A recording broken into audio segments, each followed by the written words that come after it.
Se você se interessou por esse vídeo, certamente está passando por noites difíceis com o soninho do seu bebê. Acertei? A mãe sempre faz de tudo para acolher o bebê de madrugada, mas muitas vezes a família entra em um ciclo sem saída e com isso a privação do sono vai se acumulando e o caos familiar fica literalmente instalado em casa. Calma, respire a paz, porque aqui nesse vídeo eu vou te apresentar 4 coisas fundamentais para você começar a colocar em prática, para que dessa forma você consiga sair desse ciclo que hoje parece sem saída.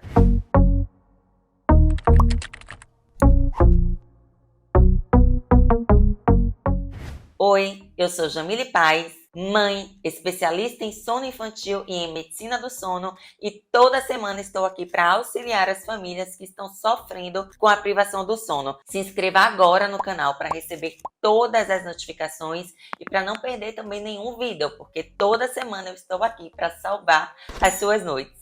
O primeiro fato que eu quero esclarecer nesse vídeo é que todo bebê vai despertar e os despertares são essenciais para a sobrevivência. Como assim, Jamile? É isso que eu vou explicar agora. Os despertares são eventos fisiológicos que garantem que o nível de consciência não esteja tão profundo para que qualquer ameaça à vida possa ser revertida. O sono não é como o coma e todo bebê vai despertar em vários momentos da noite. Só para você ter uma ideia, o ser humano tem em média 10 despertares por hora de sono, só que esses despertares são imperceptíveis.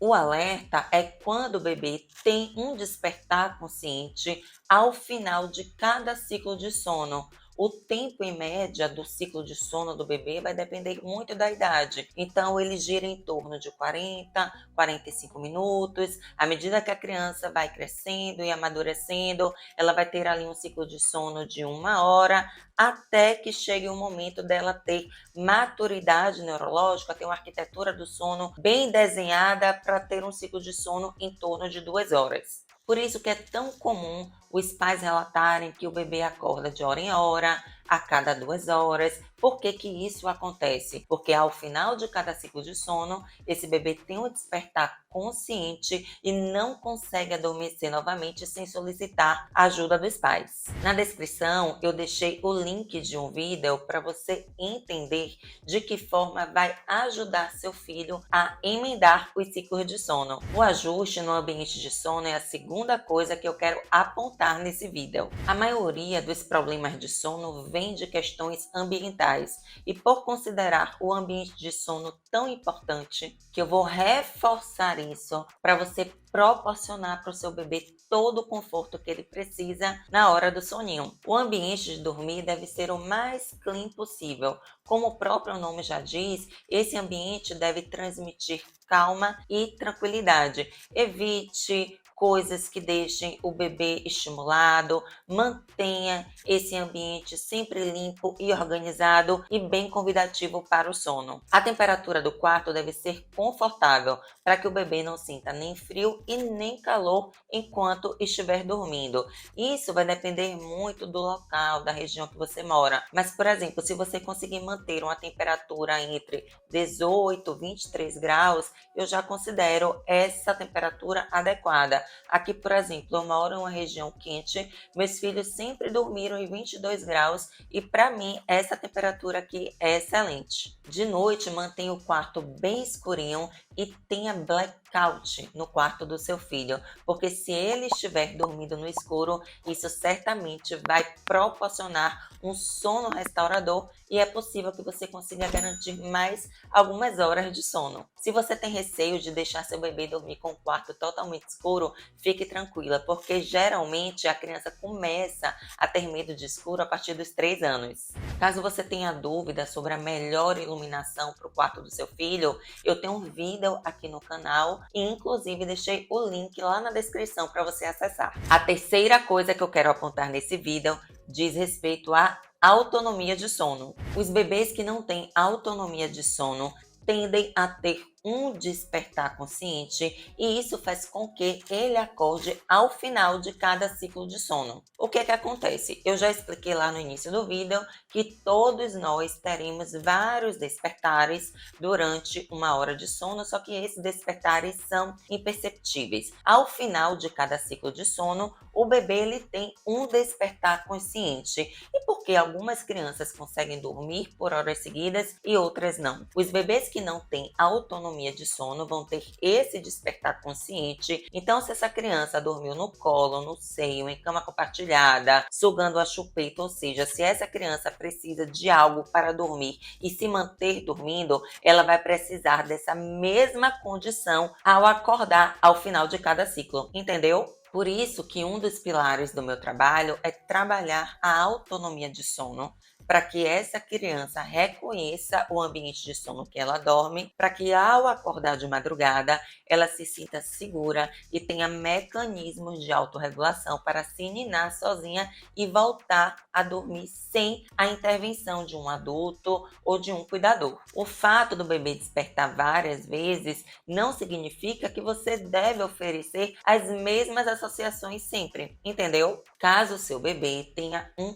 quadro de insônia pediátrica instalado devido às associações de sono, a gente precisa intervir nas questões comportamentais que estão impedindo que essa criança tenha autonomia de sono. Então, uma vez que essa condição está instalada, a gente precisa usar técnicas gentis, acolhedoras, lúdicas, de acordo com a faixa etária da criança, para proporcionar para ela a melhor qualidade de sono possível para a faixa etária. Sim, Jamile, como que eu vou trabalhar a autonomia de sono do meu bebê? Essa questão, na verdade, é um pilar do meu acompanhamento. A gente precisa organizar toda a rotina fisiológica da criança para que ela durma de forma adequada, para que ela tenha as horas de sono diurno e noturno que ela precisa. Então, a gente precisa ter rituais de sono, pré-soneca, pré-sono noturno, consistentes para que aos pouquinhos a criança vá tendo a referência com o soninho. Mas não adianta apenas ajustar a rotina de sono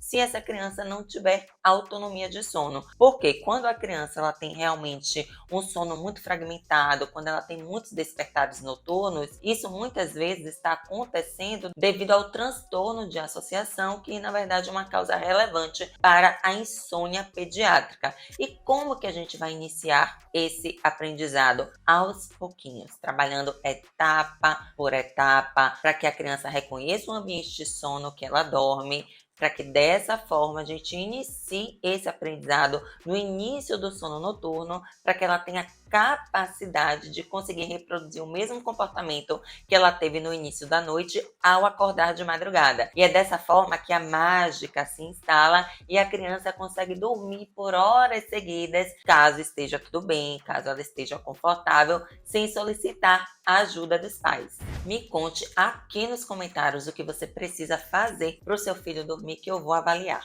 Por fim, eu quero apresentar o quarto ponto desse vídeo, que diz respeito à capacidade da criança em tolerar horas de jejum. Por que eu vou falar desse ponto? Para que os pais tenham mais ou menos uma ideia da quantidade de mamadas que são indicadas para a faixa etária, para descartar a possibilidade da criança estar acordando muito por sentir fome. Então vamos lá. Quantas mamadas é natural que o bebê faça à noite? Como que eu vou saber se meu bebê está acordando de hora em hora ou a cada 2 horas pelo fato de sentir fome ou pelo fato de não conseguir emendar os ciclos de sono? Quando o bebê acorda por fome, ele faz uma mamada nutritiva e adormece imediatamente. Quando o bebê acorda por hábito, ele pode sugar o seio ou a mamadeira, só que de forma muito rápida. Você percebe nitidamente que essa criança acordou precisando apenas sugar para voltar a dormir. Quando o bebê tem uma rotina fisiológica adequada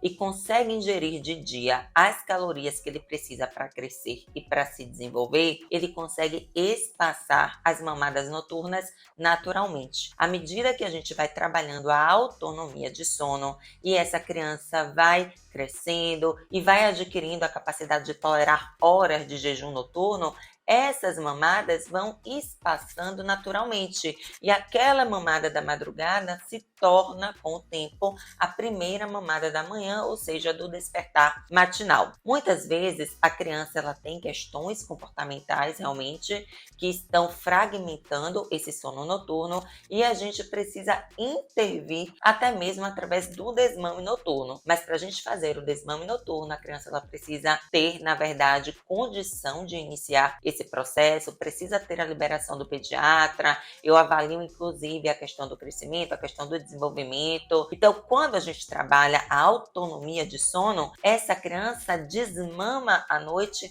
naturalmente, mas quando as questões comportamentais estão instaladas, muitas vezes a gente precisa ajustar esse cenário para que essa criança sinta fome de dia e não à noite. Porque se essa criança está habituada a receber as calorias noturnas, isso vai acabar alterando o metabolismo dela e o organismo vai se adaptar a receber também essas calorias no período noturno. E isso acaba interferindo na regulação dos hormônios que causam a fome e a saciedade. Por hoje é só e até o próximo vídeo.